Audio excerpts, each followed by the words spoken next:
Right, yeah, we're going. Before we get started, Sue, so Katie's there, obviously you can see her virtually. Katie, can we get an audio test for me just real fast? Katie, Yeah, can you hear me? Yes. can everybody hear her out there? Great. Hey, thumbs up, Katie. So I believe, yes, we can start. Hey. Welcome everyone to the Lincoln County Public Budget Hearing of May 16. We have to elect the budget chair Okay. and secretary first. Oh, all right, it was number 2 on the list. Right, so. And technically Katie is the convener of the meeting until Okay, there's a chair elected, and then we can proceed. thanks, Katie. Go ahead. Yeah, well, welcome everybody to our budget committee meeting for today, which we will have one of many. We do have a quorum of budget committee members, but I think that was Commissioner Hall's voice saying that we actually do have to elect a new chair of the budget committee meeting for this year. So that will be our first order of business. Typically, we do have, there's been exceptions, but typically we do have one of our public members be the chair of our committee. And then we have, again, typically, but not always, we'll have our vice chair be a commission member. So I guess I would be curious if we have a public member that somebody might want to nominate. Chair Jacobson, I would like to nominate Susan Woodruff to serve as budget committee chair for 2023. I'll second that motion. Okay, I think that was Commissioner Hall who made the motion and Commissioner Miller who seconded that. So all in favor, please say aye. Aye. Aye. Okay, do we have any nay votes? I don't think so. Okay. So I think we do have our new chair, and so I will turn it over to you, Ms. Woodruff, and you can work, you can do the election for the vice chair, and then we can kick off our budget committee meeting. Thank you. Okay, so I'll entertain a motion and a nomination of a vice chair. I would move that we appoint Kristen Dawn as vice chair. Well, traditionally, we've had a commissioner as the vice chair and the public member as chair, I see. Thank you. but Okay, that's not written on a stone tablet. I would actually like to nominate Commissioner Miller as vice chair. okay, there you go. I'll second that. Take a vote on that. All those in favor saying aye. Aye. Aye. Any opposed? Motion carries, and then we need a secretary. And which side of the table is that usually from? What's your history tell you there? Well- Actually, we haven't elected the chair, vice chair, and Yeah. secretary before. So, And usually, I think we've just had like vice chairs also legally designated as the secretary. so we'll just cross that off the list Yes. and move on to our welcome. I'm sorry to be such a pest, but we need to vote on the election of the vice chair. We nominated Casey and seconded, did we? I'm sorry, now I'm That's getting okay. behind. Yeah. It's okay. Okay, my apologies. So we'll turn it over to Tim Johnson for the welcome. Tim. If you think that was rough, let me give you the next couple of things. First and foremost, Commissioner Jacobson, I hope the weather is good at the National Association, a conference of counties. Not as hot as it was in Oregon, I guess, on Sunday, but certainly warm here. Yes. Okay. I want to welcome all of you and thank you for your participation on this year's budget committee. I also want to thank county staff for their hard work in preparation for this hearing, and the many more still yet to come as a part of these budget hearings. I specifically want to reach out and thank Kathleen Kelly, Geneva Campitelli, Ken Lip, our county counsel, Kristen Ewell, our HR director, David Collier, our finance director, budget officer for the purposes of this, Christine Shear, and all of her staff, who I'm sure she will introduce to you later. As a component of this year's process, it began shortly after last year's presentation with both elected officials and appointed department directors, which we call the M team for management, worked together on a series of recommendations to enhance both the document and the process. As an example of these recommendations, first you have an electric notebook in front of all of you, which we didn't have last year, which is a major change, so I'll get to that in a moment, but it makes it easier for you to follow along with the presentations, which you will have not only in the document, you have a hard copy in front of you, but you also have the digital version. And in the context of that, we did that along with providing yet another very large monitor available for the public. So as you see the presentations that we made, you can follow along. Normally what happens in budgets is that some smart aleck makes the spreadsheet so small that you need a microscope to see the numbers. We're not doing that this year, I promise you. And if there will be, yours truly will have a hook, and that will be taken out immediately, and we will be replacing it. Additionally, this budget document may be one of the most colorful you've ever seen in your entire life. It is for me, as it's ever produced. Between the lovely photographs that have been provided in this document, the colorful graphs and charts, it is brought to the county a diversity of options for the easy use for the reader to follow the budget. That includes, again, not as I said, the spreadsheets, but many more of the charts and graphs on trends, along with narratives that include discussion on accomplishments and metrics and performance measures. Another change is the enhanced presentation from the representatives from each county department. They will provide an overview of their department's accomplishments, budgets, and future achievements. You'll be witness to some of the most exciting programs, I think, in the history of the county, in that you will hear things such as a public-private partnership that starts as a public-public partnership, going forward evolves to a public-private partnership. Say that 10 times. In the support of satellite imagery. And then you'll learn of enhanced services serving the citizens of Lincoln County, such as the new health clinic in Wellport. Another recommendation, an item that will be published shortly after we're done with the approval process, will occur with the publishing of an executive summary on the budget. It is to enhance the county's transparency. A simple consolidated version for our citizens that will be available both in hard copy and digitally. Next, big thanks to both the elected officials and appointed directors for their commitment to bring a structurally balanced budget. They absolutely did a wonderful job. Absolutely did a wonderful job. And it's hard for me to say this. In the short time from the completion of their work and leading up to the presentation, the county has received information that will require us to make a balanced, revised budget. Recently, the county received an arbitrator's decision on a union contract with the sheriff's deputies. The arbitrator ruled in favor of the union. That has added an additional cost of an estimated $750,000 to $1 million. Additionally, we are examining the corresponding cost of wage and salary compression within the sheriff's department now that the arbitrator has made that decision. We knew that. We just have to tell you that we either expected that it was going to happen just before this process began or would be in the middle of it. Also, the county has seen significant increase, 75% year over year to its liability and auto premiums. This came as a surprise, as it was previously estimated to only be 15 to 23% increase. The cost is $355,000 more in premiums for this upcoming fiscal year. Meanwhile, it was also identified that the very building we're sitting in is not insured for replacement value.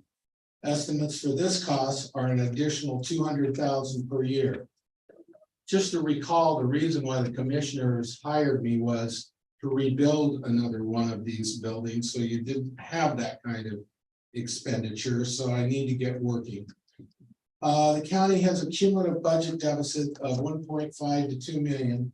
And as such, the county will need to adjust and revise the budget.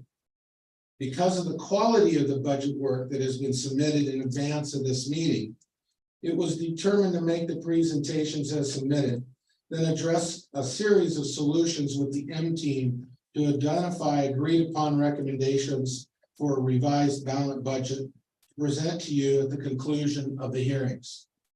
As such, the county will reach out to identify your availability, one more meeting to approve a revised balanced budget recommendation, subsequently leading to your approval and recommendation to the Board of Commissioners.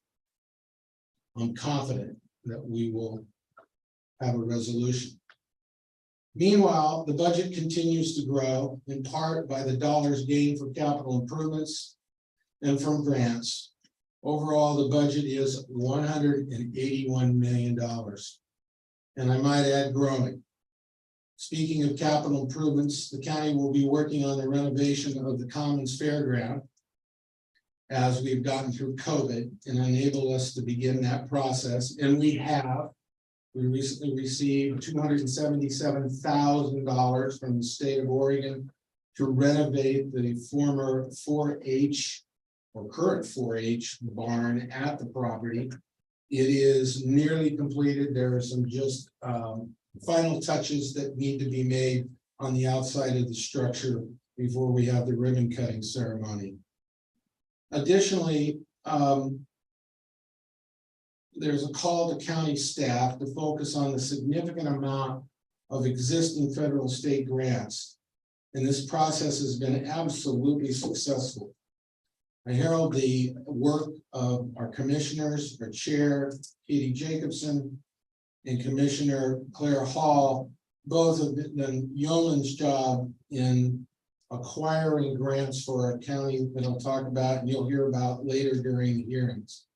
But tens of millions have been acquired and are being deployed to help Lincoln County residents.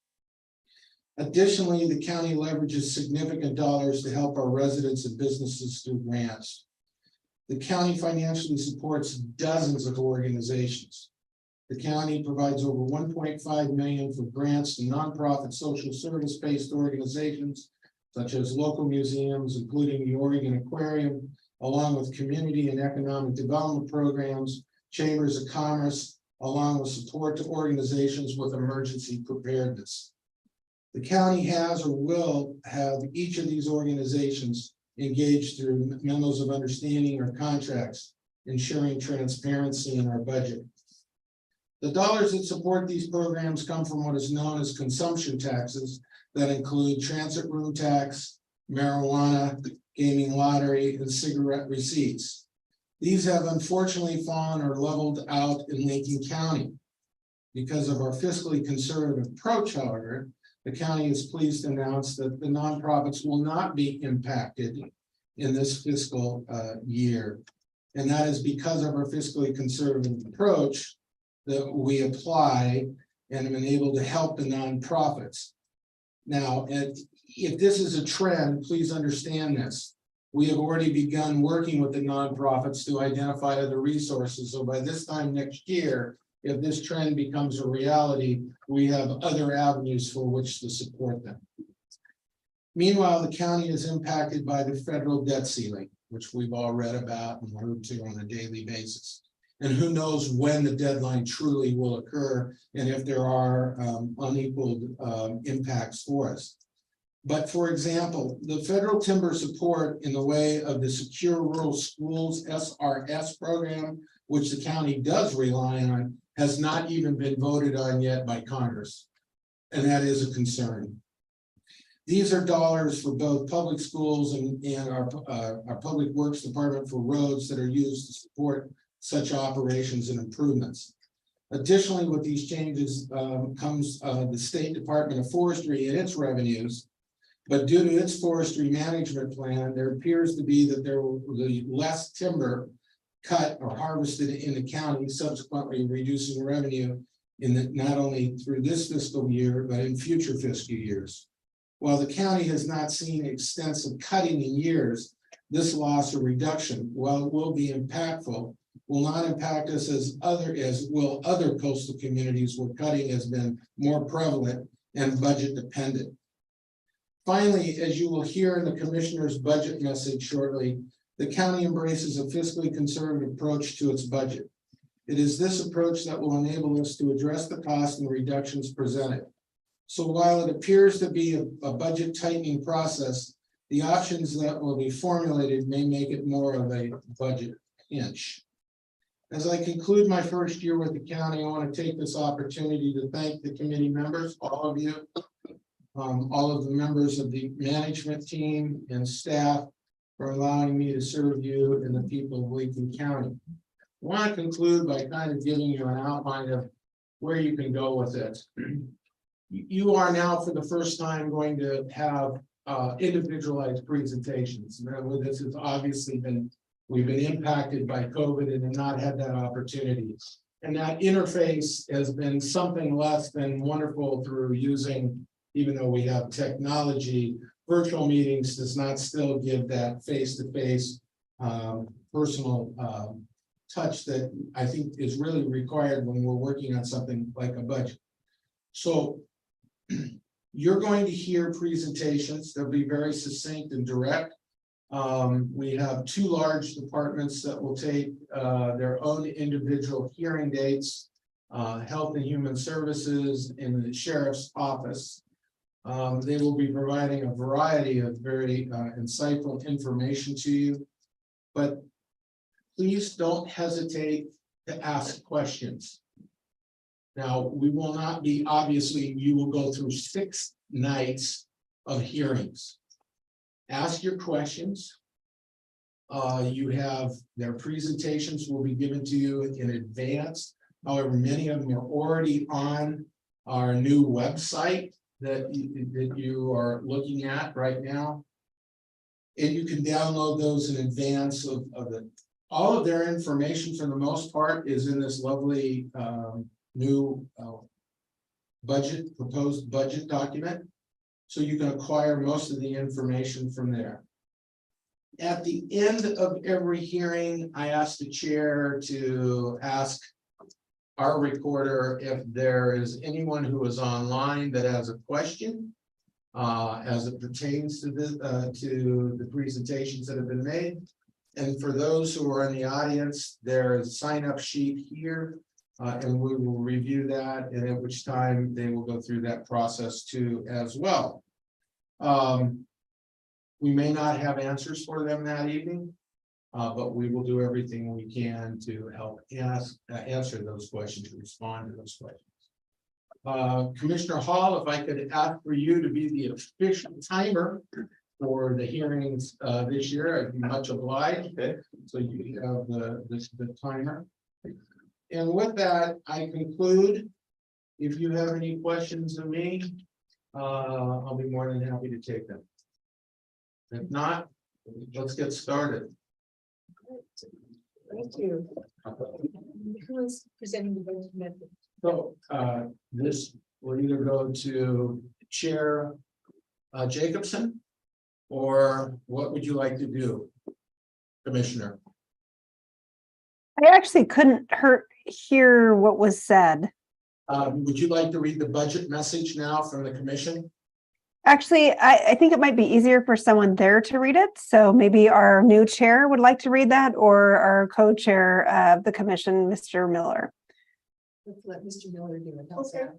Well, we have, Casey, Chair. oh, thank you. There we go. And it's manageable. Okay. Well, thank you very much. And this is our budget message 23-24. Enhancing services through organizational opportunities. We are pleased to present the proposed budget for fiscal year 23-24 for Lincoln County. The intent of this document is to provide a clear picture of the financial condition of the county and the fiscal planning needed to properly manage our resources. The budget has been prepared using budgetary practices and techniques recommended by the Government Accounting Standards Board. Within the framework of the GASB, the laws of the state of Oregon and policies established by Lincoln County, this budget has been prepared, with the input of our other elected officials such as Sheriff Curtis Landers, District Attorney Laney Danforth, County Clerk Amy Southwell, County Treasurer Jane Welsh, and County Assessor Joe Davidson. They are also joined by department directors, Jane Romero, Health and Human Services, Roy Kenyon, Public Works, Tony Campa, Community Justice, Cinda Bruce, Lincoln County Transit, Otto Husing, Planning and Development, Todd Richmond, Information Technology, David Collier, Human Resources, Eli Adam, our surveyor, Christina Shear, Finance and Budget Director, along with Tim Johnson, County Administrator, and Kristen Yule, County Counsel. We thank them and county staff from their departments for their efforts and express our sincere appreciation to the management team of the county for their work and effort expended in the budget process to produce this document. Lincoln County has worked diligently to enhance the deployment of its services in an effective and efficient manner. This involves budgeting and financial management to address opportunities with practical and sustainable solutions. The county budget is a focus point that invests limited taxpayer resources to address the needs of our residents today and tomorrow. Responsible budgeting and financial management ensures that Lincoln County has and will continue to meet a structurally balanced budget for a safer, healthier, and more vibrant economy. A structurally balanced budget means it is balanced without the use of reserves or any reductions in services or personnel, as opposed to deficit spending. Due to a recent labor arbitration decision, the county will need to make budget adjustments to achieve a balanced budget. Overall, the county budget is estimated to be $184 million. This is an increase of 18 million over the previous fiscal year. The increase is driven by the establishment of future capital projects such as the Commons or Fairgrounds, new animal shelter, a new future transit facility, and an increase in budgeted contingencies and acquisition grants. This budget representative of an aggressive revenue generating effort that has created an overall more stable budget. And that is your brief budget message from the longer 14-page version in our proposed document. So that concludes the message for now. Thank you. No sense. Forgive me. Excuse me, Chair. Finally, the onset of COVID pandemic in 2019-20 remains a continuing impact on the budget. Changes of the timing with planned capital projects such as the Commons and Fairgrounds, changes in operational patterns such as the quality and quantity of customer service, remote staff deployments, and COVID mitigation costs and activities are expected to continue throughout the existing and future fiscal year. While federal aid, various forms, is expected to offset some of these impacts, at least partially, the county is working to identify great clarity regarding the timing of expenditures that were created by the pandemic and its duration. This has resulted in a conservative approach to budgeting.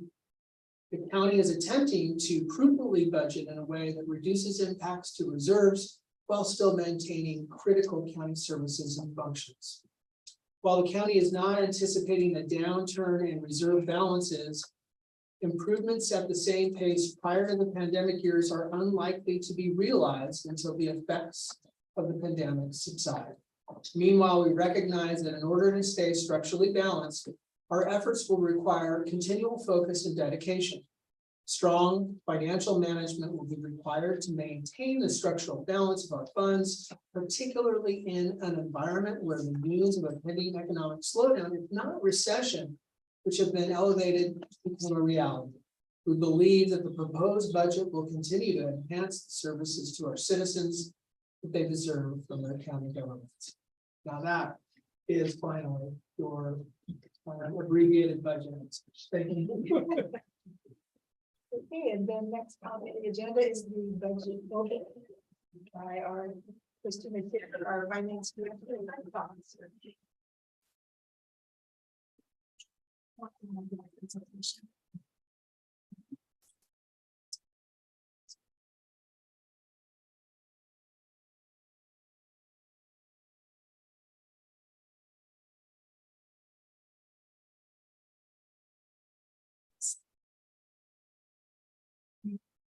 Sorry, we're doing a little logistical shifting here. Good evening. For the record, my name is Christina Scheer. I'm the finance director, and I welcome you to this year's budget committee meeting. Everything looks different. We're all here together for a change. This is the first time in my tenure that we've had a full, robust budget process, and I'm really excited about it. Plus, I'm obviously very excited about our new budget tool. So we're going to jump right in here, and I'll go ahead and let Ken. Do you want me to just drive? Easier. It just hand me the mouse and I can handle it. There we go. Okay. So what I'm going to do here is I'm just going to kind of give us a brief overview of how we're going to proceed through these few days, because it's been a while since we've done multi-day budget committee meetings. So we wanted to give you a little bit of an overview. So we've already gone through the formalities. We've been called to order. We have a chair, we have a vice chair. So we've already made good progress there. We've had our welcome with Tim and with Katie and Casey. I'm going to give you just a very, very brief overview into the online budget book, the OpenGov software. I encourage you to reach out in the meantime, tomorrow, any evening ahead of these meetings. If you want more one-on-one help navigating, I'm available to help you with that, but I'll give you a real brief overview here too. We're going to have department and committee presentations, always allowing for questions and discussions. Feel free to stop at any time and ask a question or ask for guidance. Hey, I can't find it in the budget book. Where are we? Can you help me navigate? Those are all welcome questions. At some point, we will be presenting recommended changes. As Tim alluded to, that may be on a future date that is yet to be set.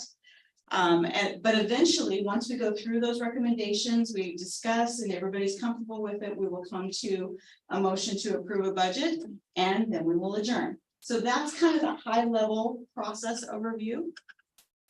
Tim's already done our welcome and opening comments. I do want to, whoops. Guys, come on, here a little bit. There we go. Nope, I'm already going back. Can you kind of get the arrow too? There we go. So I just want to point out that, again, the elected officials and department heads of Lincoln County have put a tremendous amount of work into this budget process. If you think it's just me and my staff, which we do work very hard, and I'm very proud of my staff, we could not do any of it without our department heads and elected officials, and they have put a tremendous amount of work in this. We're very pleased to present this budget. I think everyone is very happy with where it is at the moment, and we have big plans for it moving forward as well. So as we've already discussed, it's expanded from our process is expanded from previous years to allow for more in-depth discussion and descriptions of the various funds, programs, and departments that we have.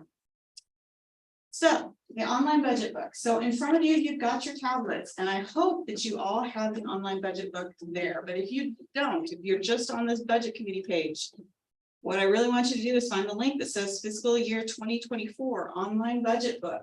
And anyone in the audience or on YouTube that is watching this can follow along, because this is public, it's live, everybody can see it just as the budget committee is seeing it. But that will take you to a pop-up that says leaving site and proceed to site, and you should see a big splashy Lincoln County logo page, which is the blue swooshy. And I think one of the things that we're really proud of is, of course, this mission. You know, the reason the county exists is this mission statement that's there right front and center when you launch the software. The mission of Lincoln County is to provide essential public services, both legally required and locally desired, in an efficient, effective, and respectful manner. We want to keep that front and center in everything we do. In terms of navigating, it's it is simply a website. At the end of the day, the online budget book is a website. It's a very detailed one. It has over 181 separate pages. But it is organized like any other budget page or website. It has tabs across the top. You scroll down using your scroll bar on the right. Anywhere you see the little circle with the blue arrow, that's a link. It means it'll take you somewhere else. So I'm going to direct you to scroll all the way down to the bottom.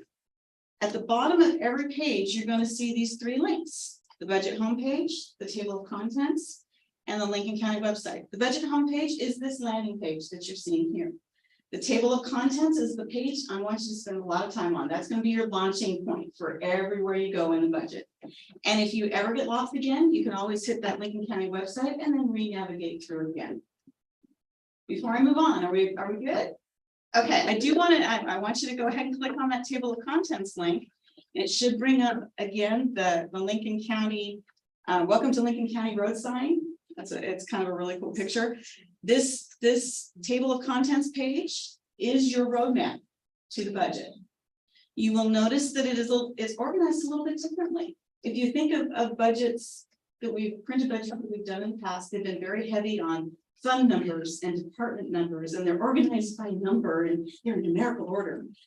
We've tried to make this more organic in terms of organization, so that funds are grouped together, departments are grouped together in ways that make sense, rather than what number they happen to be slapped on when we created it, maybe 10, 15 years ago.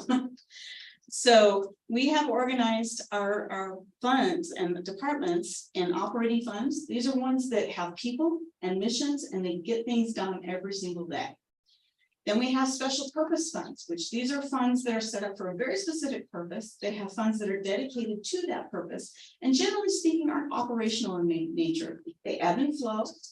And a lot of times they involve contracting with others or just redistributing funds. A lot of times in forms of grants, or as Tim alluded to, community service activities. We also have special district funds. Those are those districts where they are separate, legally separate from the Lincoln County budget. The transit district, the extension district, the animal services district, solid waste, and man, I have forgotten one, haven't I? So let's thank you very much. So let's enhance law enforcement. Thank you, Sheriff. I knew I was going to forget one. So we've organized it that way. And again, within the general fund, you're used to seeing us with general government, public safety, community services. We've actually broken general government down a little bit more for you. So now we have operational general government and we have central services general fund government. So I'm a central service. I work for all of the funds and departments in the county. My budget resides in the general fund, but I do work for all funds and districts. So we're broken that down a little bit to try and make it a little bit easier to kind of make sense of. But your table of contents is going to be your primary navigation. Any questions? I don't want to beat this up because I know we have a short amount of time. Okay, so this is OpenGov, our online budget book software. Again, OpenGov is probably your best approach. And I will say one thing about OpenGov. The nice thing about this, if you use this as opposed to paper, if you see something in a chart or one of the spreadsheets and you want to know more about it, you can click into it and dig in more. Sometimes you can go down a rabbit hole, and I can help you with that if you do. But it is a very dynamic way of looking at the budget, and we're really excited. We hope that you find it useful too. But there is the static print version. So that's basically an image of all 184 pages of this website. It doesn't give you that drill ability, but it does give you those base charts and the spreadsheets with the budget. So it does contain all of the key information. You're also going to have access to all of the department presentations. When we are done with this budget process or the budget committee process, all of these department presentations will then be linked to their page in OpenGov as well. So you'll always have them in the budget committee file, but you'll also have them in the OpenGov file as well. Prior budgets are available in prior budget committee years pages on our new website. And there are other presentations that have gone in the past, and those are all on the website too. So we've tried to bring everything together in one place that's pretty easy, so you're not carrying around 5 binders that are this thick. Okay. Again, 6 evenings at least two committees, because we do also have this Let's Enhance Law Enforcement District that will also be meeting. And a total of 6 budgets to approve, so it is quite the lift. So this is our agenda in brief. And I will point out that this is me having budget brain. This is what happens to me in May. The agenda here for 522 and 523, these are reversed. Health and Human Services will be on 522 and Public Safety will be on 523. Other than that, we're on 516, obviously, introductions, general process overview. Let's was scheduled for tonight, but we're rescheduling that. And then the remaining red special districts will be addressing tonight as well as soon as I'm done, and I promise I'll shut up soon. Tomorrow night, we'll be doing the compensation committee presentation, the general government's departments and the public works departments. On the 18th, which is Thursday, we will do county central services, the general fund, general revenue department, and we'll go into that in more detail because that's still relatively new. I think we introduced it a year or two ago. And it's worth talking about. And then a quick overview of the special revenue funds, because again, those tend to be a little more static, a little less going on, a little less personnel. So we're going to run through those fairly quickly. The following week, like I say, we're on the 22nd, we'll have Health and Human Services and Public Safety on the 24th. Tentatively, we're going to be doing the Siletz and Law Enhancement District in Siletz on the 24th. And on the 25th, if everything goes according to plan, we will be addressing questions. We will be having some discussion deliberation, and we can talk about an additional date if we need it. Questions before I move on? Okay. That's really all I had prepared for our overview. I do want to take time to point out that online in tiny little print, you're going to see 2 names. Deanna Gravel, our Assistant Finance Director. She's my right hand, right arm, and pretty much half of my brain when it comes to the budget.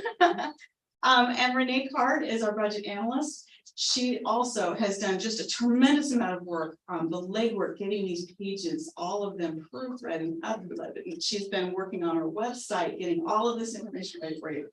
They're fantastic, but they're watching online. So shout out to them. And thank you. I mean, the website looks great. Okay. Like I say, I can come up and help any of you at any time. Just wave at me if you're struggling to catch up. But with that, I'm going to turn this over. I'm going to introduce Wiley Thompson and Emily Bloom from our extension district. Commissioner Jacobson, can you hear us okay? Yep, I hear you just fine. Thank you. Great.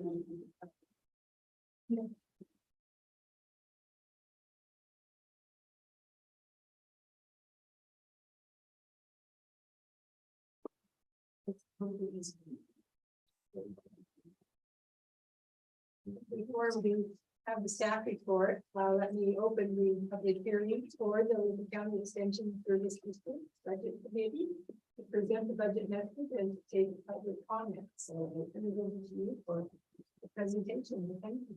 Thank you for having us.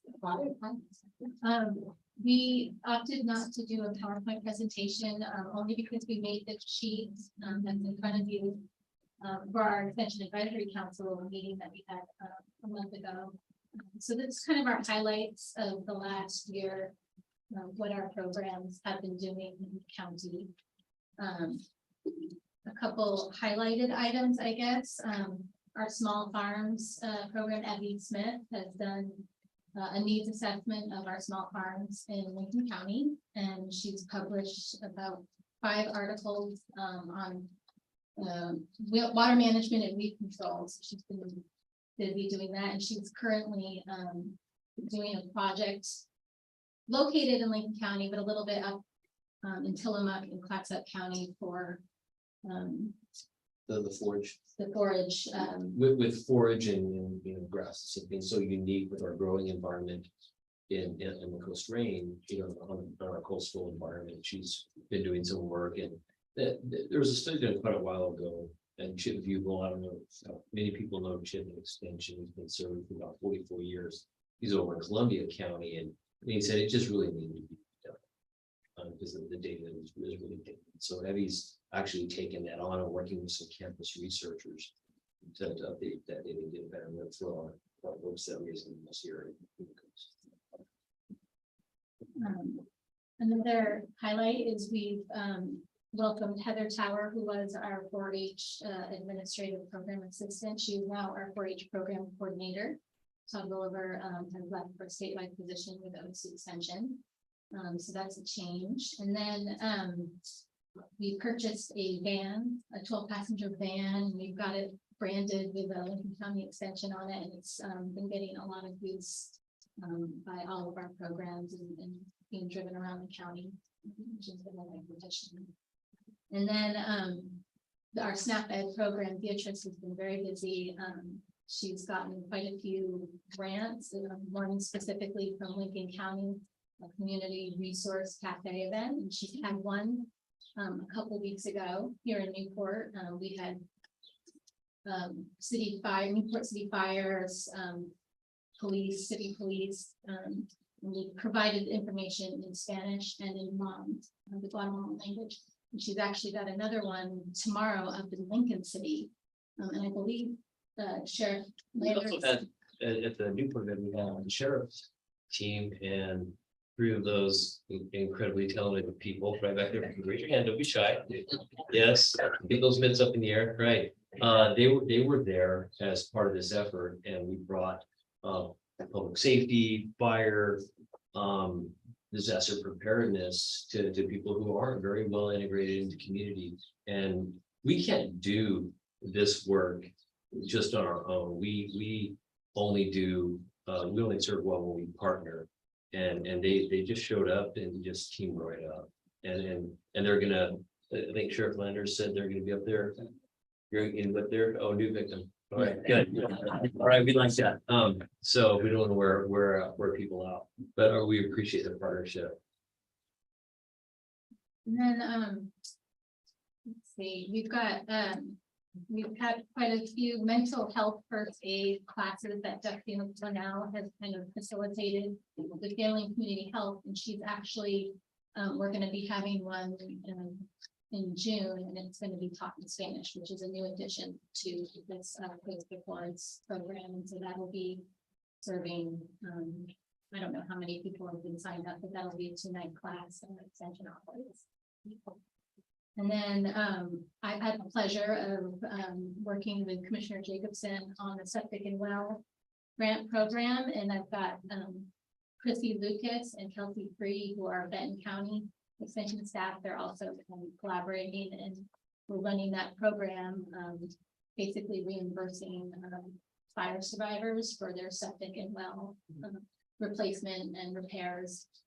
There's two different grants, and one of them is also opened up to low-income families in Lincoln County. And so I'm running the administrative side of it, submitting vouchers and working with Christina's finance department on that project. And Chrissy and Kelsey are kind of doing the boots on the ground, the knowledge of septic and well, and kind of vetting all those people that are submitting applications. We also have a new faculty. And so Felicia Lena Scholl, she's been serving the coast for about a year, and we wanted to give her some time to do assessment. She has, like myself, I have a regional, I have the whole coast for my service area. She has the same, and we asked her to take an assessment over the last year and see where she would best be served. And she ended up choosing me for it. And so she's moved in her office probably in April. She moved in. And so she works a lot with Aaron Groff, so the regional fire specialist who's been doing work and was at that readiness fair with Beatrice. And her area is their hazards. She's already been here doing preparedness fairs before, but we'll see her up and down the coast. Bringing this information to our communities. And she is part of the seat. And then as far as our budget for this year, not a whole lot has changed. It did increase a little bit, but our revenue also this past year has increased a little bit. But we are, one significant change is we are making, what was a part-time, 0.5 FTE position, we're making that a full-time position. So that'll be 50% Master Gardener program, which is what it was prior to that. And then after talking with our Extension Advisory Council, we're also going to implement a portion of that time for Master Food Preservation, which we kind of lacked in the county. It won't be as robust as some other counties, but we're hoping to implement that, and also a natural resources component to that position. So it'll be kind of spreading out. If I may ask a question, Please. there has been a reference for 4-H barn. How is that? What is that called? It's at the fairgrounds. Is that building complete? And is there any more cost to the county? Thank you. No, that's okay. Again, Christina Shearer, Finance Director. I'll handle that one. That one's actually handled through our county commons funds. So not through extension funds, but yes, indeed, we did make major improvements to the 4-H barn, and we're really excited about getting it done. We can definitely talk about that when we talk about the funds tomorrow. Sounds great. Well, and I just want, that fund doesn't come out of your pocketbook. No. That's a different. No, sir. Thank you very much. And were you all able to successfully navigate Up and Go to get to their page? So you can see their finances. Okay. Let me- So Let me help you with that. If you've got any other questions for them? anybody else have questions of our presenters? Yes, Madam Chair, when we think about response to the wildfire for extension, some of the programs that you bolstered, was that sort of was that predetermined prior to wildfires? Was there an uptick in programming for disaster prep, and it just to happen to coincide, or how many? There may have been some coercion and arm twisting involved. But I sense there was some movement towards programming and preparation and disaster. There's a little, Commissioner Miller, and obviously you heard some mention there from Commissioner Jacobson. So, I mean, professionally, that's my background is disaster response. And I was just up in another county far to the north. The commissioners don't want to hear speak of other counties, so I get that. Only goodness happens within the boundaries of Lincoln. But this person worked for OEM, and he covers, this is one of the counties he covered in his region. And we had a good discussion about what is the lash up between extension and our emergency management at the county level. And the ESF 11, emergency support function 11, which is a FEMA, which is derived through FEMA down to the state support functions, and then it kind of bifurcates and it hits the county. In some counties were written in, some counties were not, and where we are written in is really a legacy document. It's feed animals, make sure the food supply or this and that is, not tainted or whatever it is. It doesn't nearly account for the capabilities. What you saw here during the evacuation from like Otis and in other areas was folks getting our teams, our friends, our partners together to get trailers and evacuate livestock. And we saw the commons open. We saw that all around the state, bringing in, working with our ag extension folks and ODA to bring forage over from other parts of the state that were less affected to feed these animals. And so there is definitely a better way to do this, and the better way is before there's an emergency. So tabletop exercises and what have you. And I have a commitment from the OEM representative to use these 3 North Coast counties and 1 inland county over Yamhill actually to these 4 counties to maybe pilot a way to formalize these relationships and exercise them before we really need to stress them again. Does that help? Yeah, it does, and I think that would be great to see that more formally overlay together for some of It's the that. only way to do it. Thank you, and thank you for your work on it. And I might add that, we met with Jenny Demarest and we've done several tabletop exercises and our small farms coordinator Evie and Heather Tower with 4-H are working with her on evacuation plans for the future in that regard. Yeah, I was at a select community leaders meeting and we almost pulled the lever on a burn ban apparently Friday. The fire board was deliberating. It's just kind of unbelievable that you're thinking about that at this time of the year. Yes. But I think an important discussion. Yeah, thank you. Any questions? I mean, that's it for me at the moment. Online. I actually have a question or two myself, and one of them was on forestry and fire. Referred to one-on-one landowner consultations and site visits, and I assume that's a woodlot. But something happened in our neighborhood in Wellport, where the fire department took it upon themselves to come up to a subdivision and go around and sort of rate the homes as far as fire risks. But they didn't share that with the homeowners. And it just brought to my notion that I think that would be great. I think people would like to know, it would help to educate them as to, what they should be doing with their landscaping differently than they are. But you need to share it with them and sort of give them some guidance as to what to do. And I don't know if there's any plans like that. Maybe that's specific to the fire departments. I don't even know why Central Coast did that. I think it was kind of a training exercise, which was maybe why they didn't really interact with the homeowners themselves. It was really training staff. I'm sure was that fire hardening, maybe. It was just about, so kind of like from an insurance. I think it was all part of this insurance thing that came out. Everybody was scared to death that rates were going to go up because of knowing that about homeowners.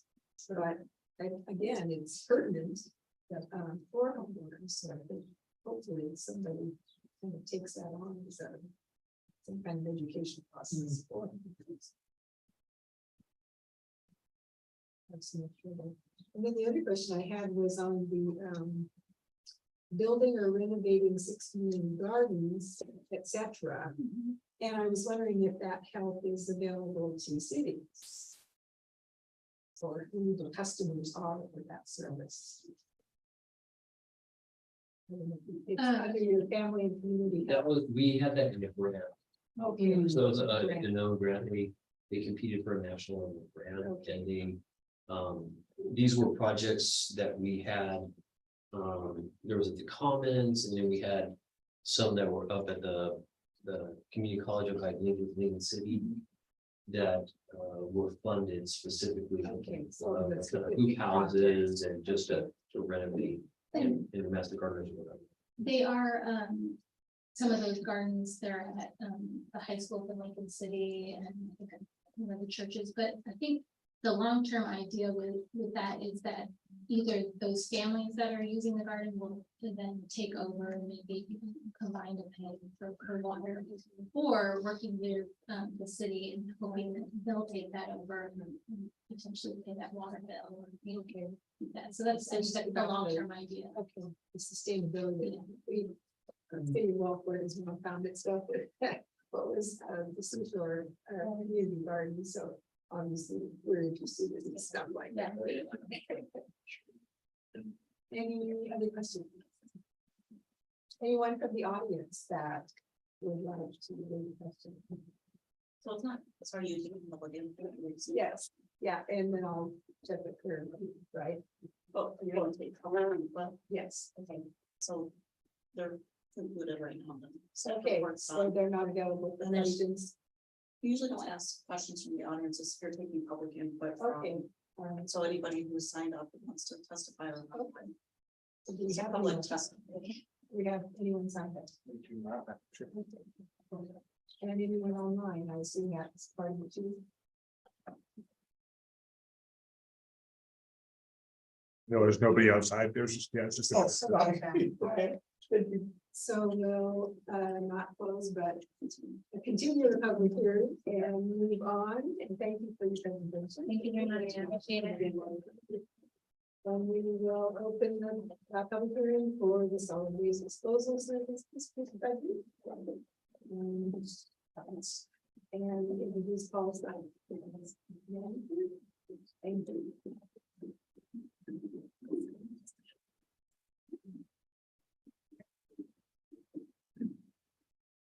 Good evening.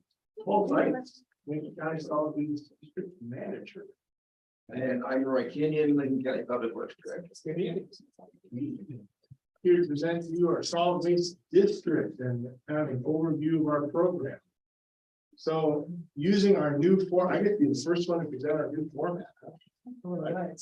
All right, so in our new overview, the solid waste district operates in two divisions. We take the money, we divide it and support two different programs. We have a forest enforcement program, which basically pays for a sheriff deputy to go full-time our forest lands. We have a partnership with local 16 local landowners, and that supports that. Program, including a little bit of solid waste disposal, but almost all the funds pay for that patrol.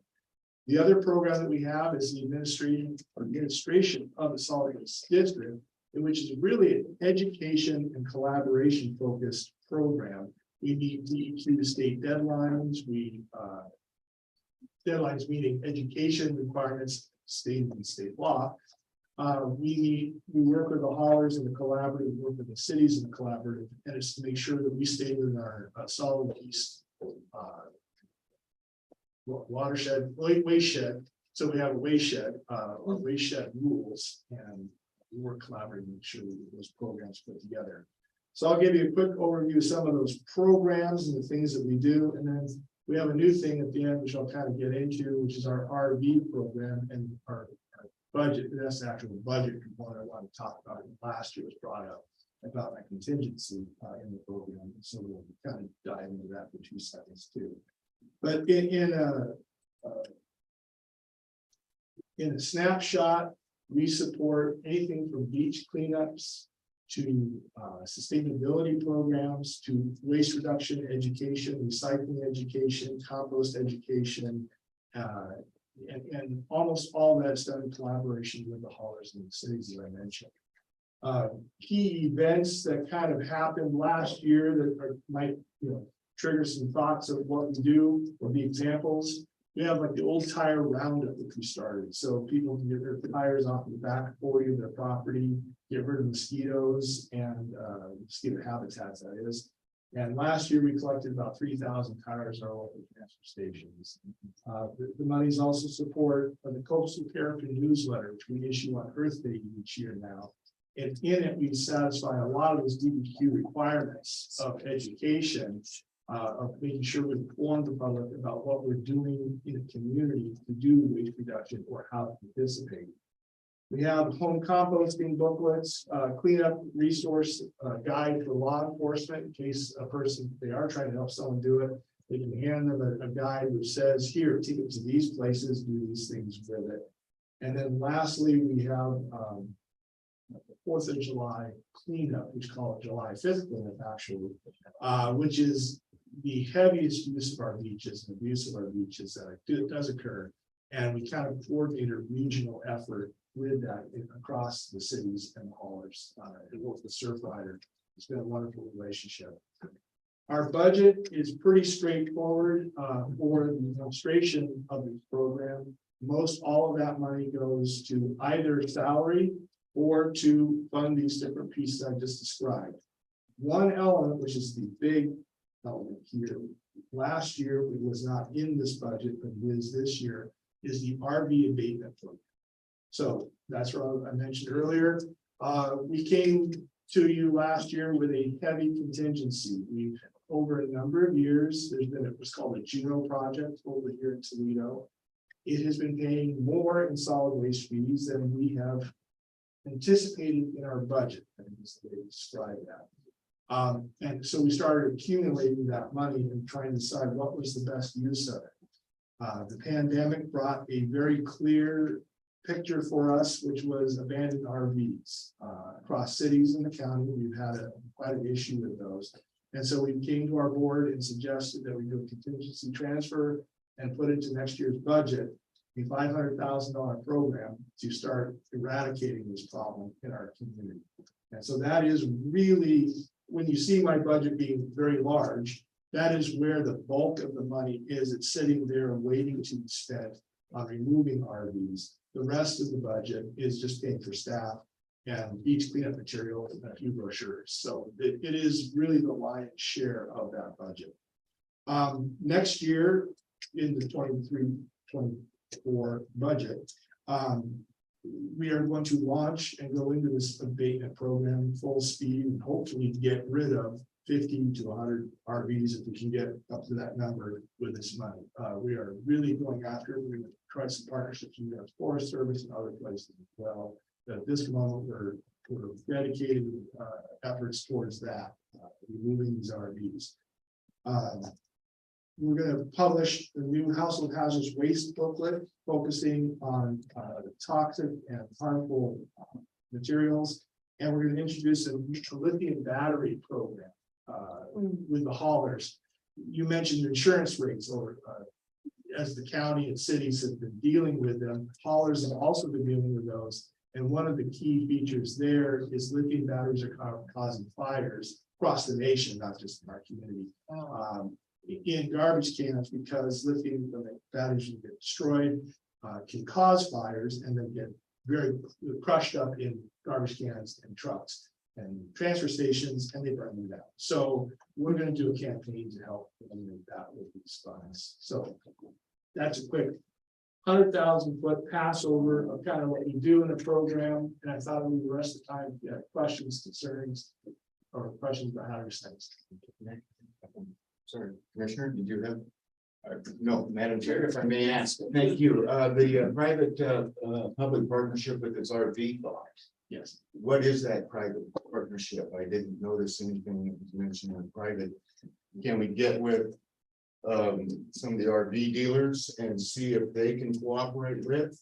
At the county level, no. The state level, I believe they are trying to work on several things in that world. When I mentioned private public, we do our private landowners. So we have 16 private timberland companies, and they are required as a private landowner to get rid of these RVs. And in that program, we worked with ODF, Oregon Park Fish and Wildlife, and they have offered a little stipend to the money, about $5,000 a year to help get rid of those. So we are working with the forest deputy and with private landowners on that aspect of the RVs, but we don't have a current program for public. Is that something that the departments are going to implement in the future, or is that a discussion that the staff is having? I'm seeking any. Okay, well, I'm just suggesting, Madam Chair, if I may, that that may be helpful. Winnebago, Coachman, you talk to these dealers and they don't want their RVs sitting out on the county roads, got advertising on their side of their RVs. And I would say possibly have a connection there. Yeah, there actually has been some conversations at the upper county level within the county associations about some kind of a charge at time of purchase that would go into an account. But it's only been discussions at this point in time. There has not been anything concrete, because every county, every city in Oregon, probably throughout the United States, is dealing with the exact same issue. Absolutely. And we were blessed with this Juno project that basically padded our coffers, that allowed us to do some things that really not very few other entities have been able to do. Because like with government, money is always the issue. Everybody has good plans and good ideas, but there's no way to support those. Gotta have the rules. You gotta, yes, and to dispose of one RV, whether it's a motorhome or a travel trailer or whatever it is, we're looking at $8,000 just out of the gate. And then it goes up from there because there's not only is disposal of the vessel, there's all of the hazardous waste that has to be dealt with. There's the asbestos and there's pumping of the black and gray water. There's all of those things that also have to go into account. And so, yeah, so it's $10,000 a pop every time we do this. Yep. And we weren't, we weren't able to do that a year and a half ago. We had the same idea, but we just didn't have the funding to do that. And what Paul has done, he has worked with multiple agencies, almost to the point where this RV cleanup is one big easy, but I'm not, maybe that's a little. But it is, it's one call You system. got money, we can take care of it. That's it, that one call system where there is a abandoned RV and there's a call made. And then it goes from the sheriff's office and it starts going through each person or each entity that has a little claim in it. And within actually a very short period of time, it's cleaned up and it's gone, but it's processed. And that's the way we're dealing with it here locally, but on the state level, there are talks, and I don't know where they're at now. Things are kind of contentious in a lot of areas, and so I don't know that. I don't know that it's gained any traction, but because everybody's dealing with the same problem, it has been a topic annually about trying to tack on some kind of a cleanup or disposal tax on the purchase of a new RV. Unfortunately, the problem is the ones we deal with are those ones that are 20, 25, 30 years old that it has value. It usually doesn't get abandoned. It's the stuff that it has the value, and so you can't gain any value out of it. It's all money going out and money coming in on this.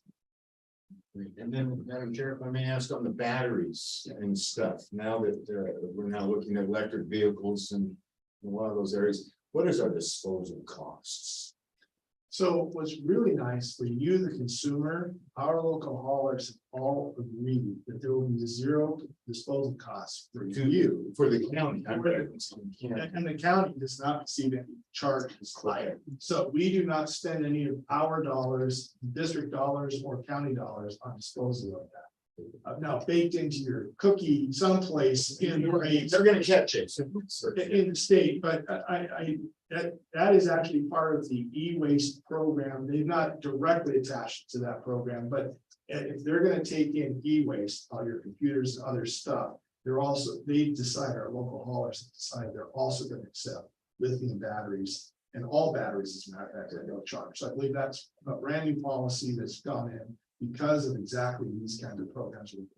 And the county is not incurring any expenses in that regard. There is no charge to us. Thank you. Or Thank you. so I don't know the real dollars, but they're going to eat those dollars. Because they do have to pay. I think it's a strange world of shipping, but I believe they get a shipping box. They stick these in. They have to put little tabs on each end. Anyways, there's a process and they ship them and they're incurring all of those costs as business costs from the haulers and not passing on. So back to the private partnerships, I think there were some cleanup under this program though with private property owners, yes. That is correct. That's the reference with the private. Oh, my apologies. Yeah, so we have today, just a quick update on that. We're there at that time. We have cleaned up one property. I think it was 7 RVs, 11 boats. I don't quote me on those numbers. A person was turning someone else's property into a chop shop and they were a victim. Now, all of this is done through law enforcement activity and as a support that the victim has agreed to keep their property in good condition for 5 years, no code violations, and we will clean it. So that's part. It's not just an easy, oh, we clean up everyone's property. It's through a code enforcement or law enforcement action. Thank you. Madam Chair, so Sheriff Berger and Landers, we were out in Siletz. They want to include boats in the RV abatement program. So you have a look at. Well, now you know 11 votes for. Did you say possibly 50 to 100? you know? If we can do economies of scale and we get, so when you say RV, it's a very broad term. That usually includes travel trailers, rigs with boats attached to them, we just dealt with that. Buses that have been converted, so each one is a unique thing, and the 42-foot behemoth is not the same as a thing that goes in the back of your truck that hooks on your trailer hitch in cost. But so it's hard to give you the exact count that way, but it is our goal to every one of these that we find will get a bunch of. Just one more question for me. What's your forecast of recycling since Green Sword and how that might impact things? I mean, You will see in 2025, now this is a state program. We are going to do a recycling modernization. So this is state driven. They're working incredibly hard. Like I've been in this solid waste since the 90s. And I would say this is as big an effort or bigger than the first push to put red bins on everyone's curb back in the 90s. This will be an opportunity to say, you know, that you're going to put a recycling symbol on a package, then you have to be responsible as a producer to go get that thing and recycle it. So it goes beyond just the consumer here, and it's a large effort. 2024, we're going to know a whole lot more, and we have to implement it in 2025, and the producers are going to help pay so that you, the consumers, and we, the counties, and the haulers themselves aren't bearing all these costs of how to expand. The answer, short answer for you is I expect recycling to improve for most people in 2025. Okay, thank you. Any questions for me? And the question I have is, because I think part of that program is it not, because now we have, everything has symbols on it, but they don't necessarily mean anything to your local haulers, and isn't that, at least in Oregon, will be standardized? Yes. Okay. So, In Oregon, if you see a symbol, you should be able to put it in your recycling bin. That is the intent. but that comes down to the haulers, and I know now that there's some differences even in our county as to what they take. Will they be under the state thing to take anything that has a symbol on it? Well, I would encourage us to move away from the symbols and move to that we will all collect the same materials Okay. and all be able to recycle the same, Okay. whether you are in Waldport or in Portland, or wherever, pick your town. That's the intent of that program. It's going to be several years in the making to get it all there. The haulers are well behind this. It's wonderful to see, including the Hauler Association. So they are very involved. Anyone else have any questions? Is there anybody signed up to speak or online? Okay, public input in general? No. And I can't ask the audience, right? Any public input from any of you? All right. Thank you very much for your presentation. Yeah.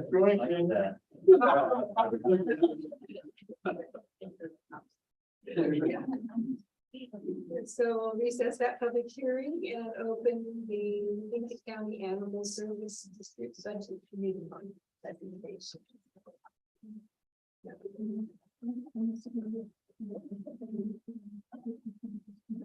Hello.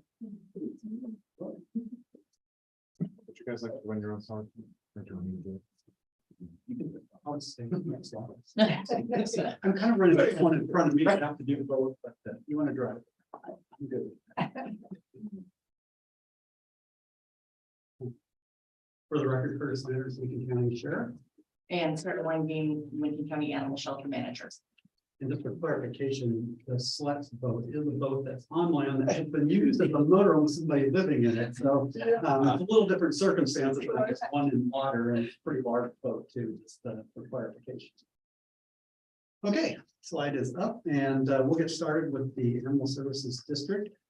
We thought it appropriate, even though not directly related to this budget, that we show that the new animal shelter site that was recently approved by the commissioners and purchased from the Dahl family down in Walport off of Crestline Drive in Southwest Dalles. And it's just important, again, not directly related to this budget, and I believe it will be presented in a future meeting on that. Next slide.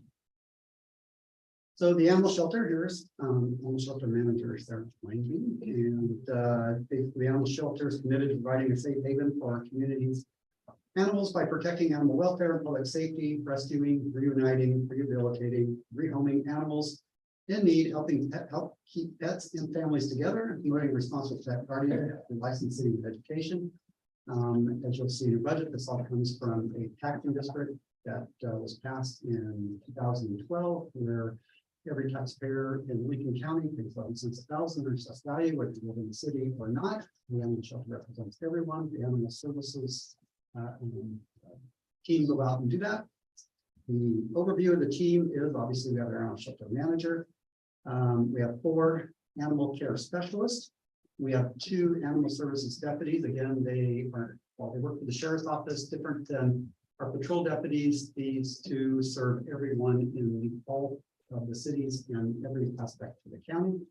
And then we have a current vacant part-time no benefit animal care specialist. We couldn't do it. I know that Sarah would say the same about our wonderful volunteers that we currently have 68 of that perform a lot of the functions at the animal shelter, and couldn't do without it. Have 1 outreach trailer and 4 vehicles. Services they provide safe, humane, and enriching housing to animals in care at the Lincoln County Animal Shelter. Enforce laws related to animal care and welfare. Maintain Lincoln County's dog licensing program. Provide education to the public on animal welfare issues. Pet retention programs, adoption programs, Austin Town Services, just to really name a few of the things that they do. Yes. And you can see we have animals in our slides. When you have an animal shelter, you know, you got to use what you can to, and you'll see some of the very. The only pictures you have. I'm going to turn it over to Sarah for some of the successes this year. To name a few of our successes, we did care for 661 animals. 1,421 dogs were licensed. Our animal services deputies responded to 1,960 calls for service. Our volunteer program grew from 24 to 68 volunteers over 2022-23. Our volunteer hours went from 962 to 1,467, and that includes foster hours as well. And our food bank program and Meals on Wheels program, which I forgot to include there, provided over 5,000 pounds of pet food to 198 households and several seniors on the Meals on Wheels program. You might ask why the huge increase in volunteers this year. I think really related to coming out of COVID. During COVID, we really were restricted how many volunteers we could have at the shelter, especially in the temporary shelter that we're in right now. So as those things opened up, more volunteers were able to come back into the facility. Mm-hmm. And so some great successes continued. Our medical trust fund paid more than $24,000 for veterinary diagnostics and treatments for 55 seriously injured and ill animals that came into our care. And the medical trust fund is funded by? Purely by donations, only by donations. We depend on donations for that specifically. We successfully held another calendar fundraiser to support costs for the new animal shelter building fund. We secured our new location for an animal shelter. Yay! And despite incredible challenges with our interesting space and our facility, a lack of spay and neuter services, we're all dealing with trying to get in to see our veterinarians. The shelter is no different. And a pet overpopulation as a result of the pandemic. The team has just taken every opportunity to get creative and make what we have work and make the program grow. Some statistics to share with you over the last couple of years, but specifically 2022. You'll see adoptions at 69. Transfers are to other facilities, correct? Cat adoptions, other adoptions are gerbils, rabbits, those type of things. Pocket pets. That's, thank you. I forgot. And redemptions, which is definitely important, reuniting people with their animals. Licenses sold. 1,421 in 20. Again, the volunteers coming back up, which the number was actually updated since this went out. This was in our annual report for 2022, so it's even gone up since then. And again, seeing the volunteer hours go up to 1,457 for the year 2022. So a lot of the adoption, those 4 categories, in fact, 5 categories, all went down in for 22. What you attribute, is that the size of the shelter? Part of it is the size of the facility. When I took over as manager, some changes came down from national groups about the amount of space cats required in a sheltering environment. And the kennels that we were using in the temporary shelter came out of our temporary trailer, so they were too small. So I made some changes. The amount of cats we can house went down for that reason, and also as a result of us trying to encourage our community to not pull healthy cats off the streets because they likely belong to someone. So we want to stick to bringing in the animals that need immediate care. And then our Facebook community groups and our Facebook Lost and Found page has made a huge difference in keeping dogs from ever making it to the shelter. People are being reunited with their pets before they make it through our doors. So we really work hard at getting people matched up with their lost animals before they make it in. And I think we touched on it later in the goals, but one of the things we want to increase is licenses sold. Right. I think Sarah has some pretty good numbers on actually how many dogs are probably in the county and only having so many licenses. I think there's work to do there, which obviously generates revenue for this animal shelter services. So. The number seems like only about 10%. Yeah, we're getting there. I've got a fun number for you coming up. So some impacts to the budget. $300,000 donation was in fiscal year 2021-22. That was basically just a donation that we could use for any purpose. Some of them were dedicated, but this one was basically put into the Animal Services District budget to help sustain that fund. Again, the permanent taxing district approved in November of 2012 at 11 cents a thousand. The annual calendar fundraiser that are still for sale, and you definitely want to get hold of it for Mr. December. I'm hearing December. Yeah. And the volunteer hours continue to supplement dairy care. We talked about the increase in volunteers, which really help the function. To continue on some of the negative sides to it and challenging sides. $47,000 reduction, and I don't know if Minister Johnson's going to go into this later with the excess value in the urban renewal areas, specifically in 2022. This was at $47,000 from our assessor's office that we obtained that number. Those are in the areas that if it wasn't in urban, that would directly come to the animal shelter, Animal Services District. 150,000 was removed from the Animal Services District back in 2019, 2020. When we initially knew we were going to have to find a new site for the animal shelter when the old facility was torn down. And that is in the capital projects. Obviously, we just recently spent just part of that for the new purchase of the property. And then pointing out that we are currently $104,000 is indirect costs that districts and other contracts that we'll talk about later.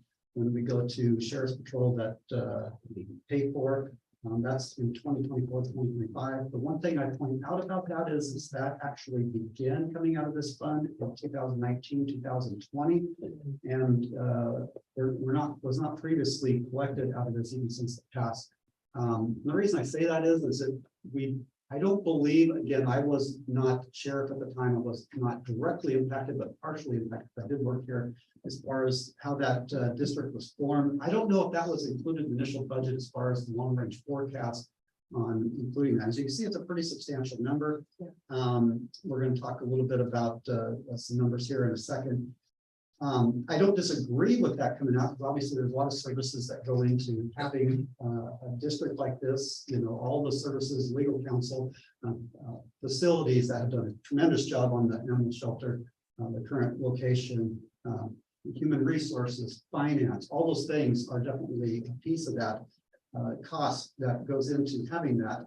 And we do it with our other, basically other agreements and contracts. It just was an impact to it, and I've recently had our finance department provide a 5-year forecast. It's not in here, part of this, it's for the next couple of years, we're good. You'll see in the budget where contingencies are good, but the 5-year forecast is not favorable for this district because of costs going up. I heard Administrator Johnson talk about the recent arbitration that was just, that affects the amateur, all the sheriff's office employees. Another part that affects directly to the animals services or the animal shelter is that all the animal care specialists will actually, besides the cost of living increase that they got, will also go up one range from range 9 to range 10 in the pay scale. So that'd be another increase for just this fund that would be coming out of that. Again, will impact that 5-year forecast that we'll need to really watch carefully, especially going into a new shelter. It also is another reason why, and you'll see in a minute here, we'll talk about the goals of getting the licenses up to create more revenue, what we need to really do. As you can see here, where we spend the money, a lot of it, you know, as in most of our departments and offices, comes from personnel services. You'll see here where it says the contingencies at 591,000, which is healthy now, but the trend is downward, holding contingency, and that's something that we really need to be aware of as we look and make adjustments. Going back to some of the that initial slide talking about how many animal care specialists and services deputies, that's actually a reduction of 2 full-time employees. We used to, back when Sarah was promoted to the animal shelter manager, she was animal services deputy. We had 3 at the time. We've had 3 since the district was formed. We went down to 2 basically to watch this budget, and still, but with that 5-year forecast, even with the reduction of 1 animal services deputy and 1 animal care specialist, we still need to be watch of this budget. And I just want to make you aware of that.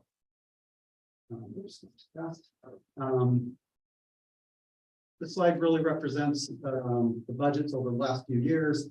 The green is a good number with the revenues, and the red is the expenses. You can see over the years we had more revenues than we did expenses.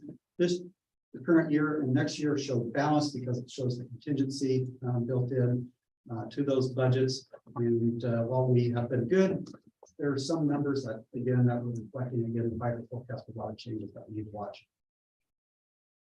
So some goals, I'll turn back over to Sarah. So 4 goals, again, begin construction on our new facilities. We're all very excited about that. So here's where the estimate comes in from the American Veterinary Medical Association. This is a 2018 estimate, their calculator for basically the percentage of households in the US that have dogs and how many dogs in that household. So I'm saying that this is a low estimate. Again, post-pandemic, a lot of people got pets. So estimated at least 13,500 dogs in Lincoln County. We approximately 1,500 are currently licensed each year. So that is, if we average out our cost of license for spayed and neutered dogs and our cost of license for unaltered dogs, missing approximately $240,000 annually for licensing. So we will continue to do everything we can to increase license compliance in Lincoln County. Does license automatically renew? Do you have an option to automatically renew? No, licenses, dogs have to have a current rabies vaccination in order to be licensed, and that's where part of where dog licensing came from was keeping control of dogs and keeping rabies out of the community. So you have to have a current rabies vaccination, which means you have to provide that in order to update your dog license. Would there be any way to do it through your vet, like getting your dog or dog? Right, so we have in the past had licenses available to purchase at vet clinics, but of course that's up to the vet clinic, and not all vet clinics want to be a part of anything that comes from necessarily licensing. They don't necessarily want to alienate a customer or something because they're encouraging dog licensing. So we did start up the ability to purchase your dog license online. And that has been helpful.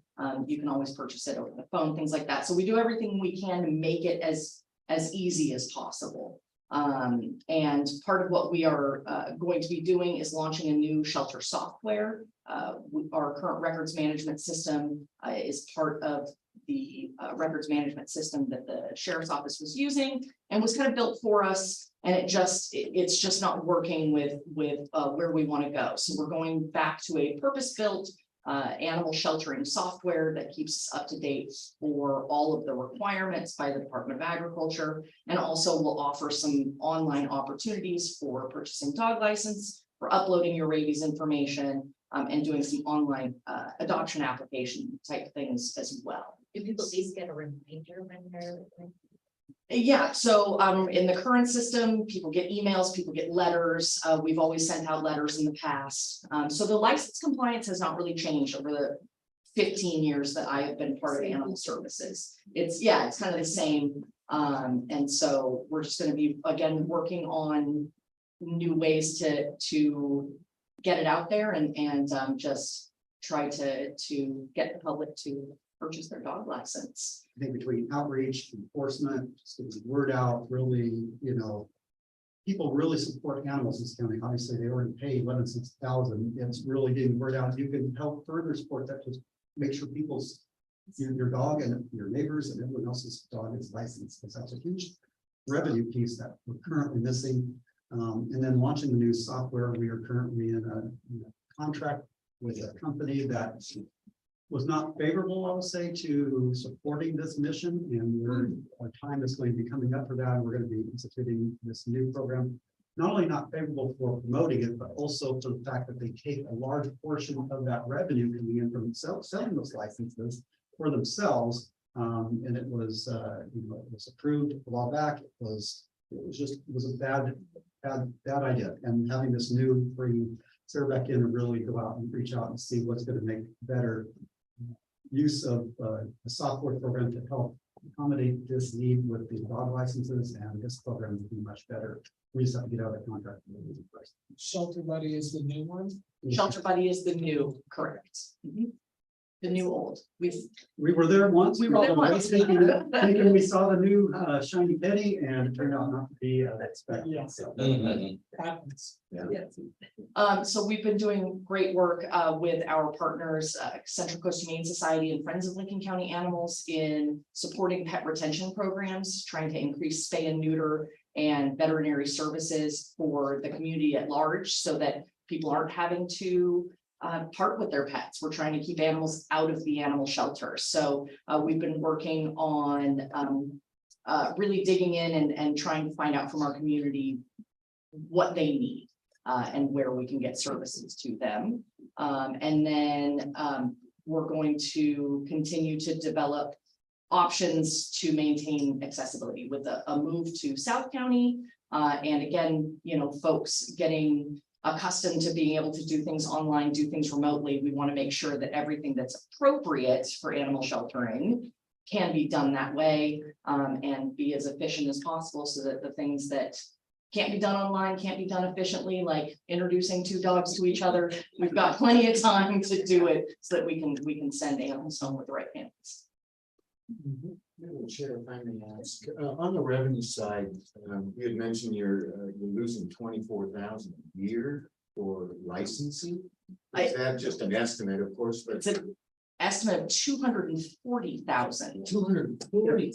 That's every dog was licensed. yeah, based on if every dog in Lincoln County was that, we estimate, obviously there's not a census bureau goes out and asks how many dogs. They shouldn't do that on that. The federal government should look at. But we just estimate based on practices that Sarah knows, to say that's how many animals, and based on our cost of a dog license varies, so it's depending on your a lot of things variable, how many years you purchased that dog license, but really missing roughly 240,000 revenue revenue dollars. If I may, Madam Chair, extending that comment, what can we do to, I know you're working hard at retrieving that revenue side.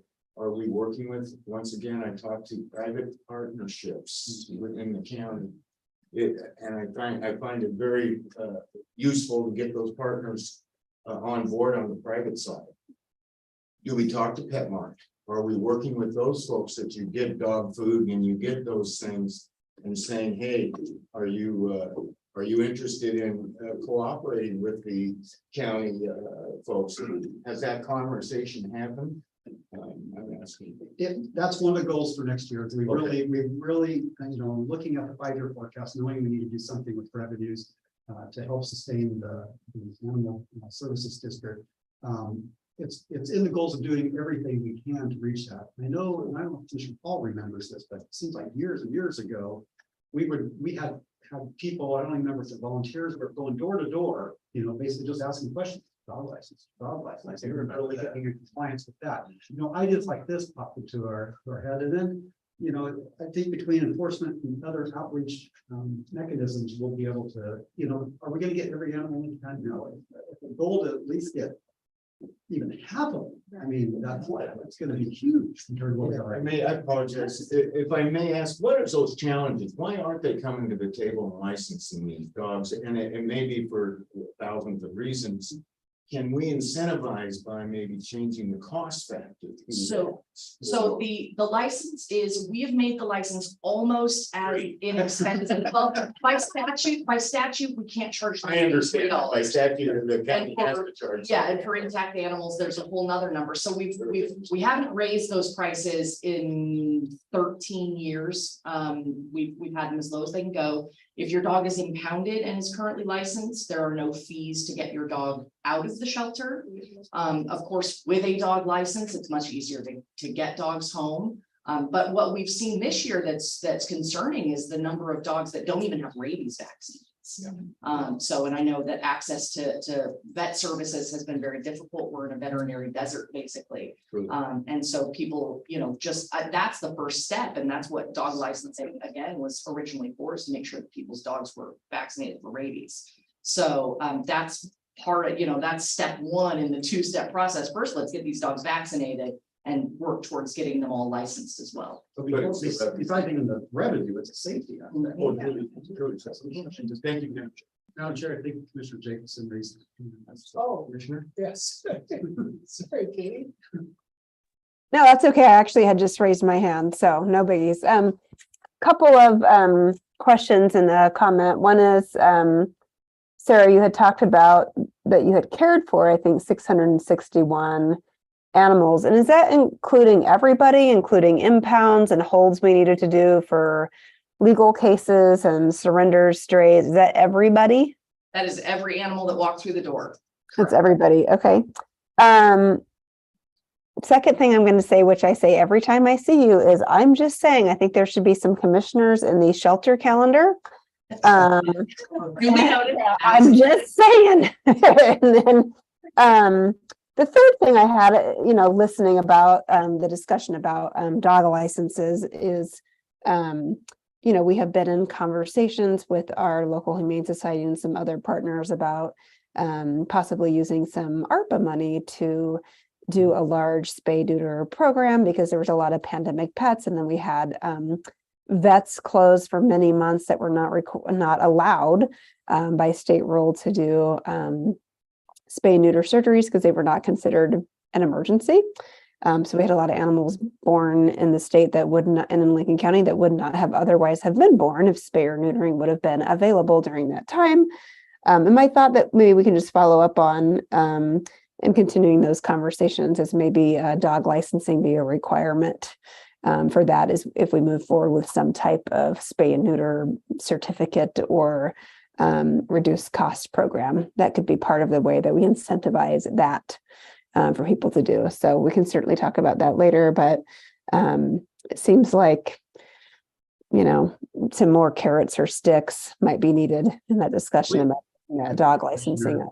The dog license fee for a spayed or neutered animals less than, if not already too, correct? Yeah. Yes. Yeah, $5. I mean, $5 $5 per year for a spayed or neutered dog and $35 per year for not. So, I haven't had a dog for a while, so I haven't been to a vet, but I know when you go to a doctor's visit, that cost is significant. I don't know what a vet's visit, which I assume is where you have to go for a rabies shot. Correct. Getting up there. It has, the cost of veterinary care has increased. That is reflected in some of our numbers as well, just the cost of care for shelter pets. The Oregon Veterinary Medical Board also a few years ago made it so that you have to have a veterinary exam for very good reason before a rabies shot can be given. So we are lucky enough that we do have a mobile vet that comes to town, but they only come once a month and you can get a $20 rabies shot. Well, that's what I was wondering, if you have like rabies clinics where people could get a rabies shot, you know, cheaper than going to a vet. And then maybe combine with a license and get it done. Absolutely, and that's definitely something that we're working on for this coming year is getting more, again, more clinics, more opportunities. And our veterinary clinics are going to need a lot of support from us for that because they are also lacking in staff and lacking in doctors. So that's definitely something that we, including CCHS and Focus, are working on making sure that the community has access to. Do you guys do public service announcements on local radio for like reminding people? Right, well, we're on Facebook a lot. Every time I am on roll call, I think I talk about licensing or at ad nauseum. So we try to talk about it constantly. We do have some requirements for like our food bank program, requirements to get dogs spayed and neutered and licensed. But again, when you're balancing someone who's saying they don't have any food for their pet, asking them to, you know, so we're all walking that fine line between keeping animals in their homes, keeping our program supported, and keeping the community supported in general. Madam Chair, if I may ask, you just brought up something that may be a good idea. You're feeding these animals. Well, we'll feed you, but we're gonna also license this dog. And get them in that process of licensing, so they get in the mindset every year, you've got a license. I'm just looking at the revenue side of this department.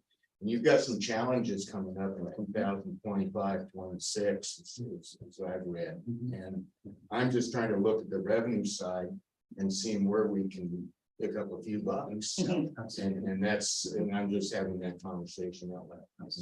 And we do, of course, require anyone who's adopting an animal, any dogs in the household need to be licensed. So that's where we're really starting is letting people know that to meet a dog, let's get your dog's licensed. Yeah. You know, so. And and I do understand the financial end of some of these folks that just don't have enough, and they want their pets, and you gotta keep those going too. So, yeah, it's a challenge. We appreciate that. Madam Chair, I'm sorry. No. All kinds of great and exciting things. And that's a tremendous, wonderful jump in the number of volunteers. Is there any concern, or have you heard any rumblings? Are people concerned about the move of the physical location for Newport to Walport, whether that's going to impact their continued volunteer service? So far, all of our volunteers have been very willing to come with us. Those that do live up further North County, they are, if they're not able to make the drive, they are completely motivated to find ways to help us up there. Again, in our current facility, just every task is 5 times harder just because of the nature of the facility. So when we're back into a purpose-built animal shelter and we have that time to put into having our outreach events up in North County, having licensing events up in North County, you know, spreading the love, so to speak, our volunteers are all happy to be a part of that, and they're very excited to get back into a facility where there's room for everyone again. And on the other side of that, I've heard from several Walport, and other South County residents that can't wait for the new. So they can go on I've said yes too many times. So how much does it cost to adopt an animal? Is it different if it's a cat or a dog? And as you say, then that also includes the spay and neuter and licensing? Yes, so all of the animals are spayed or neutered prior to adopting. Those surgeries are paid for by Focus. Okay. So to adopt a puppy, it is, oh, come on, brain. Adopt a puppy, I believe, and that's, they don't have their adult canines left. We're talking about little puppies. Yeah. Puppies are $250, adult dogs $175, senior dogs are $125, kittens are $100, adult cats $75, and senior cats $50. Again, spayed and neutered, blood tests for cats, free vet visit from local veterinarian. Most of our local vets still offer a free health exam for an adopted animal. All the dogs come with their first year of licensing for free because of course they have already had the rabies shots. Right. Most of the cats have had the rabies vaccinations. And then our private partners, Feed Corral, as well as Mini Pet Mart, offer some coupons, some free stuff to get people in the door. Yep. But that is a fairly substantial cost for a cat if if you really don't have a lot of money. So I can see why a lot of animals get acquired that aren't licensed and aren't. Right. Part of the reason that those adoption costs went up, especially for dogs, because that was a big jump from a couple of years ago, was because the cost of caring for that animal went up so much. We really want people prepared because we don't want that animal to come back through our doors for lack of vet care. Yeah. And a lot of the animals we do get, our medical trust fund does spend so much money because we're getting animals that have had a lifetime of lack of care. So, we want to manage expectations. We try to really talk to potential adopters about their expectations, how much money. Their responsibility. Exactly. Yeah. You're taking on a life and there are, there's some requirements for your responsibilities. So we're still some of the lowest adoption fees and licensing fees in all of Oregon. Nothing to increase that. Oh, yeah. Really good. It's like we're giving kittens away, $200. So I was interested in the retention part.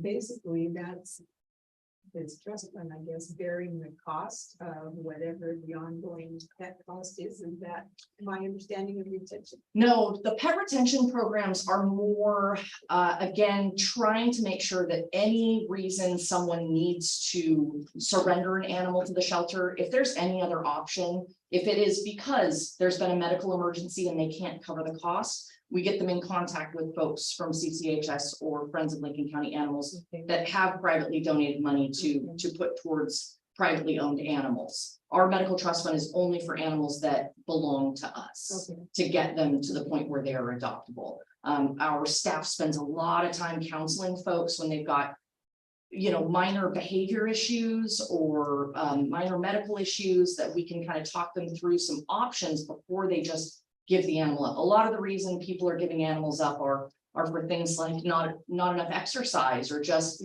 simply not having access to the training tools that they need to make the animal fit into their family. And we want to keep those animals in their family so that when there is an emergency, when someone really has become unhoused and has no other option, that they do have a safe place for their animal to go to find a new home. And now Chair, Commissioner Jacobson. Oh, sure. Sure. Yeah, just a comment. I think, I don't know, maybe last year it was that we raised adoption fees. I kind of remember doing that at some point. And just a thought beyond this budget committee meeting, but I believe we usually raise our fees twice a year, have the opportunity to raise fees twice a year. And perhaps we should start continually, incrementally raising those fees so that we are more in line with what other adoption fees in the state are doing. I feel like fees in general are something at some point in time, the county maybe got a little behind in, not just with the animal shelter, but some other things as well. So I would hope maybe in June or the next time we raise fees that maybe we look at that again. I believe that was, that's last slide. I think the next one is just. Great. Any other questions? Meeting? How about is, anybody signed up for online or the audience for input? did a great presentation. It's always a fun subject. I've never understand. Right, I bring the animal picture. Yeah. Sarah and her team do a great job at the animal shelter, especially in their temporary location there. They are in and it's just amazing, so. They're doing awesome. Thank you. Thank you. Thanks. Okay, so looks like we have one more.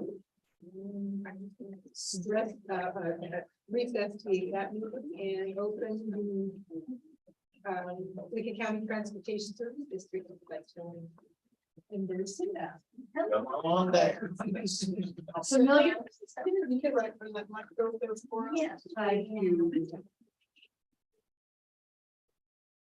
How's that? Yes. For you. There you Are you all getting a little tired? go. Real excited, Cinda. We're ready to go. Couple more hours. So I'm Cinda Bruce and I'm the director of Lincoln County Transit, the countywide public transit system. You're gonna anything to. Wow. So on the next page are some our 22-23 statistics, and while you review those, I'm going to give you a brief history of the transit program. Back in 1996, in May of 1996, the district was formed. And in November of 1996, the funding was passed, the property tax levy of 9.74 cents per thousand. We continue to operate on the 9.74 cents per thousand, which does not in any way cover the total cost of the program, but I will get into that in a slide that's coming up. So recent accomplishments of our district. We continue to provide free transportation for students grades 7 through 12. Yes, we provided Echo Mountain Fire Survivor passes for 3 years. That ended March 31st of 2023. I work closely with Norma G. Weiss in Lincoln City, and she said that it usually takes about 3 years for the rebuilding and getting things settled in after a disaster, such as, you know, the devastation we all saw. We were able to maintain service levels throughout the COVID pandemic. We replaced 10 buses in the past biennium. We've got additional funding secured to ensure adequate funding for our Walport and bus stop hub. You know, with inflation going on, we had the funding all secured. We thought we had it all bundled up nicely, and then costs started doubling. So the 5 counties together went in on a statewide significant grant at the state level, and we're able to pull down an additional $600,000 to make sure that all of our stops would be able to be done correctly and have all the amenities that we need. We're looking at bike repair stations, trash receptacles, shelters, bus pullout. It's going to be really nice. And I know I've been talking about this for a while. As you all know, with the shortage of CDL drivers, we've really taken a hit on moving forward with projects that we had planned. But we do have the funding for those. We've kept the funding and just kept carrying it over and carrying it over. You'll see a slide with our budget, and you'll see it towards the end. It's getting, you know, it's jumped up. It's, you know, these carryovers, just we keep saving it for when we're able to do the service enhancements that we're planning on. We're also able to do the development of our updated coordinated human services plan, both local and regional.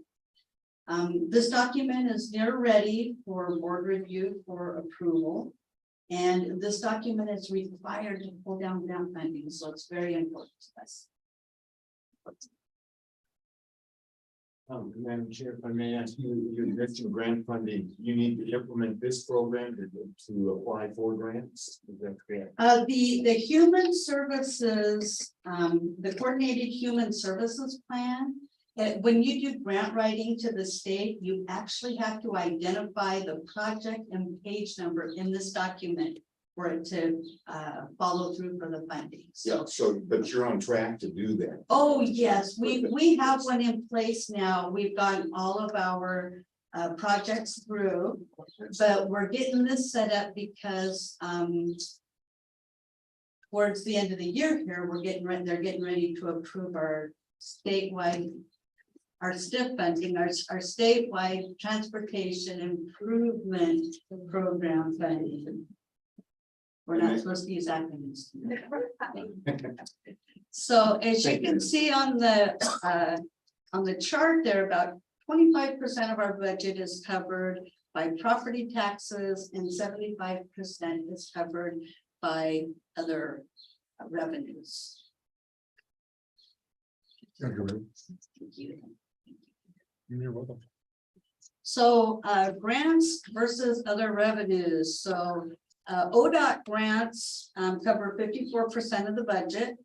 And the numbers are over there to the side if you want to review the numbers. Property taxes, 25%. Cities, which is the city of Lincoln City, the city of Newport, and the Confederated Tribe of Siletz, 11%. And I have to tell you, the Confederated Tribe of Siletz are really, you know, they give us like $265,000. So it's significant.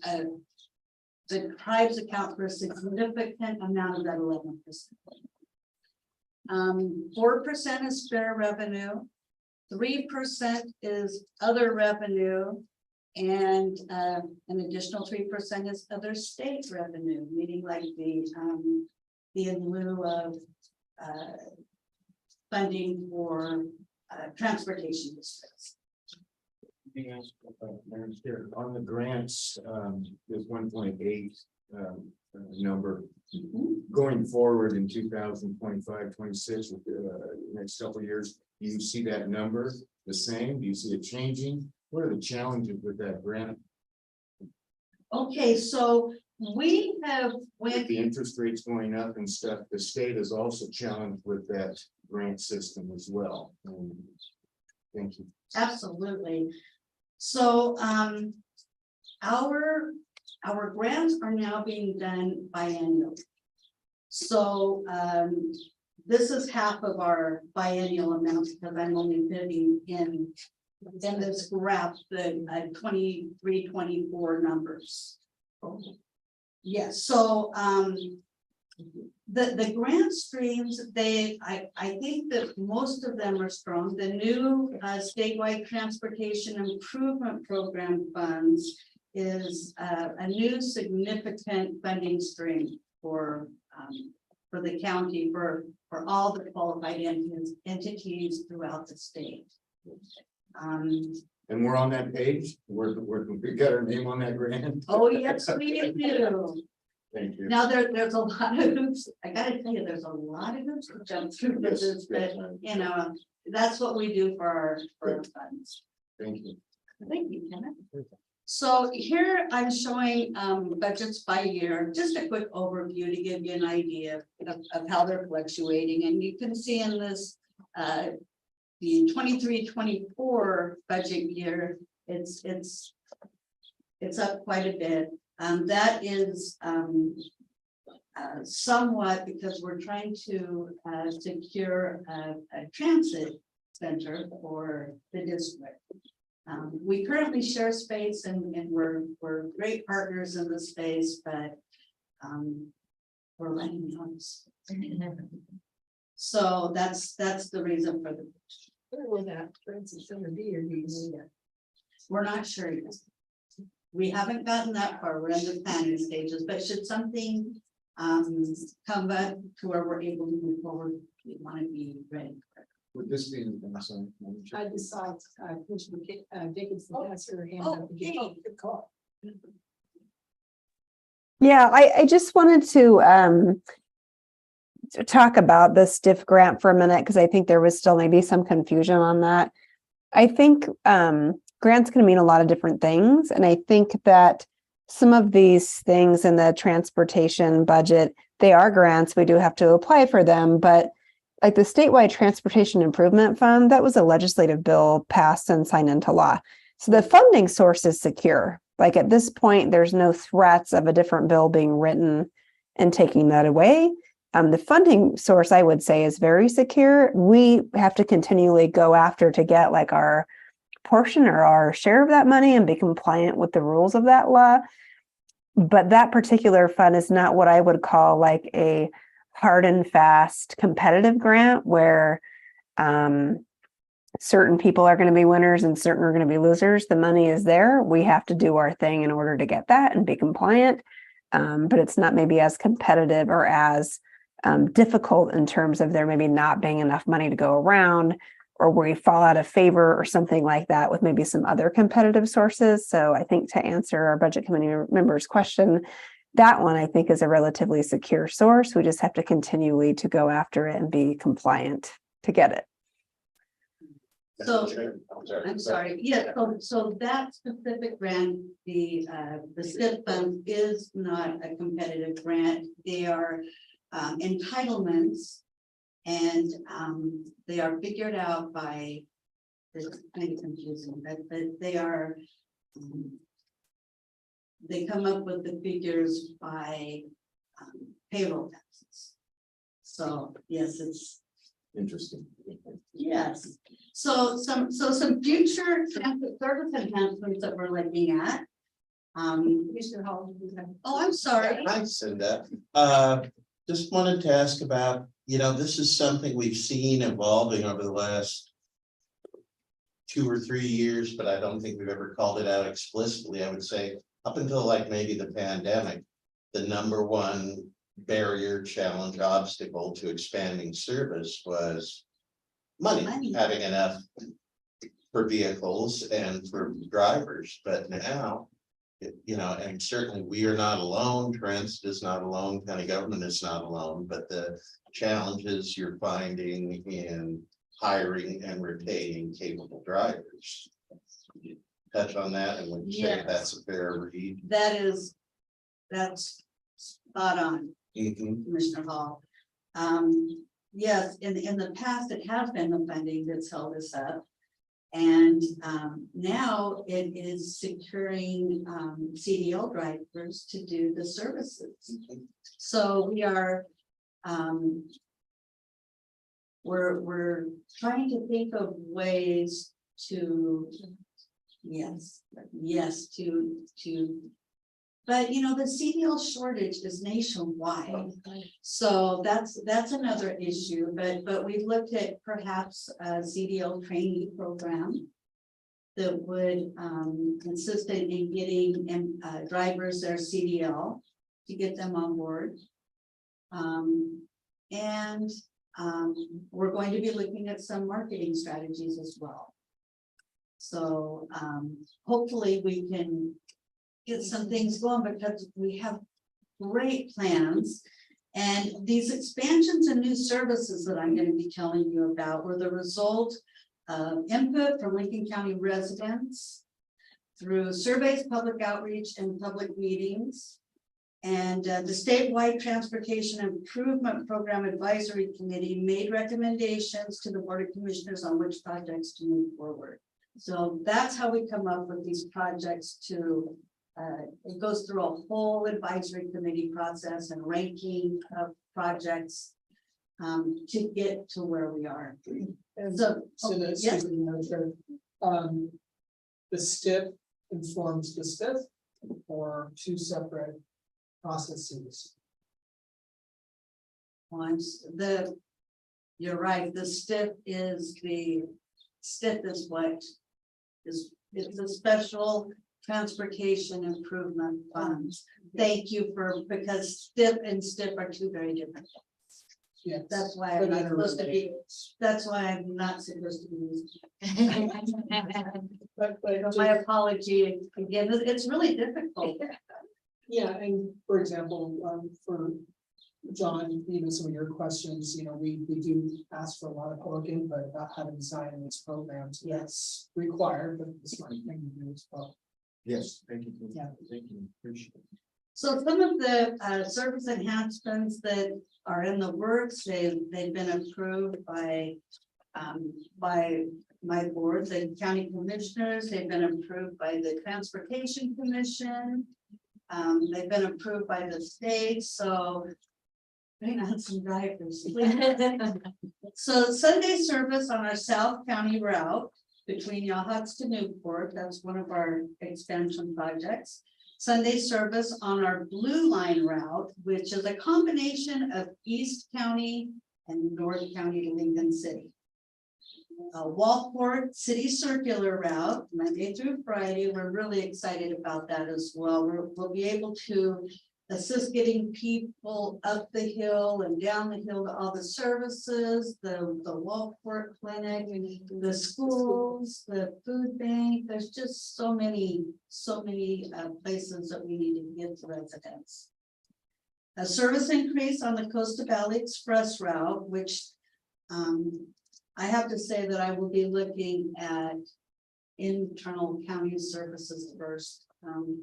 The Costa Valley Express route expansion is going to be good, but there's some projects inside our community that we need to own and get started. And of course, our bus hub that will be located by Ray's grocery store in Walport. Any questions? And I just also want to take this opportunity to thank you all for your continued support of Lincoln County Council. Madam Chair? Yes. Cinda, it seems like a couple of times a year, somebody asks me, where are we at, or how soon do you think it might be before we see hybrid or all electric transit vehicles in our fleet? Well, as we look at our service design and the capabilities of the electric buses at this time, I think in an area that I could see us implementing electric service would be like on our dial-a-rides and on our city loops, to where they're close in proximity to a charging station. If we had to take out another bus, we could do that. But also, particularly our 5 county connector partnership are also looking at alternative options. Oh my gosh, what is it's? I think the one that we're specifically are looking at getting more information is. It starts with H, and is it hydrogen? It's the water. Yeah. Yes, okay, so we want to look into that. Technology. Yeah, so, yes, we are. I'm sorry. We are hoping to get more information on that, so. We want to get informed and make sure that whatever option we choose is going to be a viable option for the transit services. We don't want to strand people. We also need to look at our mechanics being able to service. Right. We need to look at infrastructure, proper infrastructure, and how we begin rolling that out. It kind of makes my head spin. The fuel alternatives. Thank you. Any more questions from the commissioner? No, thank you. That's good. Any input locally or online or on the list there at all? Leaving nobody rushing forward. Thank you very much. Thank you all for your time. Thanks. And we will recess that public hearing, and I think we're at the point, unless there are further comments, we can just continue the meeting. Before we conclude, let's go back through the list of what we will be going through tomorrow, so that you remember that. Christina will. Just a computer up here, yeah. We'll make sure that we know exactly what over the dealing with tomorrow. Okay, so on our little mini agenda grid from that PowerPoint that I flew through at light speed earlier. Our agenda tomorrow, we will have a compensation committee recommendation that will be up first. And then we will have our general government departments, and those are assessor, tax collection, surveyor, so it's that cluster of departments. And then we will also have public works as well. Questions? Again, I encourage you, if you have any questions in the meantime, shoot me an email, pick up the phone, give me a call. I can help you with OpenGov. Really want to make sure that you have the information that you need to get through this process. I'm sorry. Oh, Director Chair, and just to be clear, if I'm correct on the selects enhanced law enforcement, we don't need this side of the budget committee for that. So if you're seeing that, or you're thinking of that extra meeting she's talking about, it's not that. That is correct. Thank you for clarifying. And again, we'll reach out to you for that extra meeting for discussion of recommendation and options on the revised balanced budget.